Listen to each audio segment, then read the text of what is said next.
Bom, vamos lá. Para a gente entender a confusão que está a situação fiscal do Brasil, vamos fazer uma analogia. Pensa no orçamento do país como o orçamento de uma família. Só que nesse caso é uma família que está com a caixa de correio lotada de boletos vencidos e avisos de corte. A coisa tá séria. E isso nos leva direto à pergunta de US$ 1 milhão, né? Afinal, o Brasil está quebrando? Olha, pode parecer um pouco dramático falar assim, mas quando a gente olha os números, a tendência é sim bem preocupante. E não é achismo, viu? As projeções oficiais do próprio governo mostram uma contagem regressiva.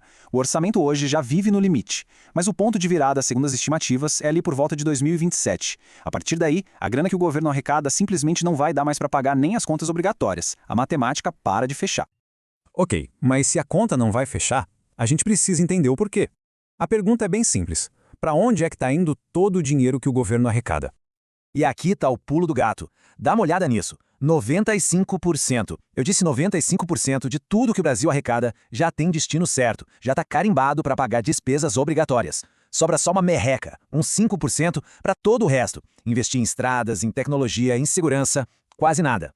E que contas são essas que comem o bolo quase inteiro? Basicamente, salários de servidores, aposentadorias, os gastos com o SUS e educação, entre outros. E o detalhe é, não é uma escolha pagar isso. Está na Constituição. É uma obrigação legal. Tem que pagar primeiro, antes de qualquer outra coisa.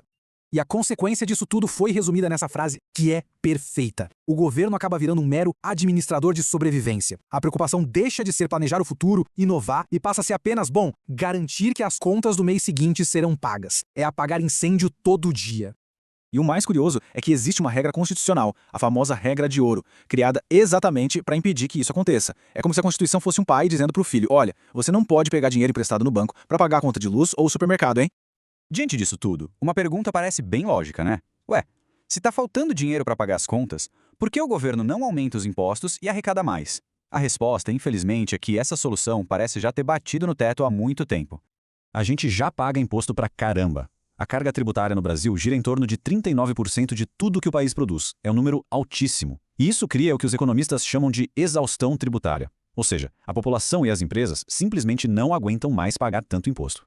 E para não parecer exagero, dá uma olhada na comparação. Quando a gente divide o total de impostos pelo número de habitantes, o brasileiro, em média, paga mais imposto que um americano ou um japonês. Sim, é isso mesmo.